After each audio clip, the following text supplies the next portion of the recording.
Φίλοι μου, γεια σας. Εδώ βλέπουμε μια κατασκευή PLL FM. Μου έχει φέρει κάποιος φίλος. Μου λέει ότι αυτό είναι σίγουρα δικό σου. Λέω όντως είναι δικό μου, αλλά το ζητούμενο και το βασικό είναι, λέω, πότε το έφτιαξε αυτό το PLL, ποιο έτος. Ως συνήθως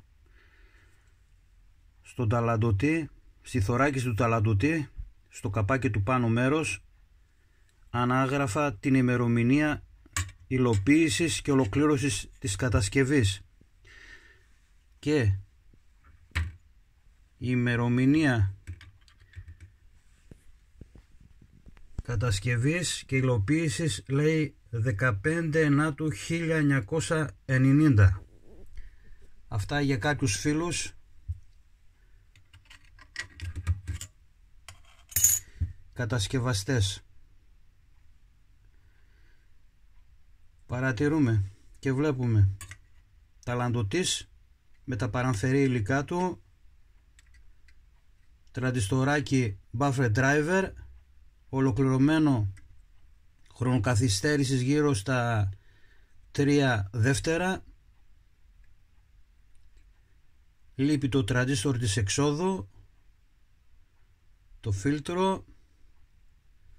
Έχουμε εδώ τους σταθεροποιητές,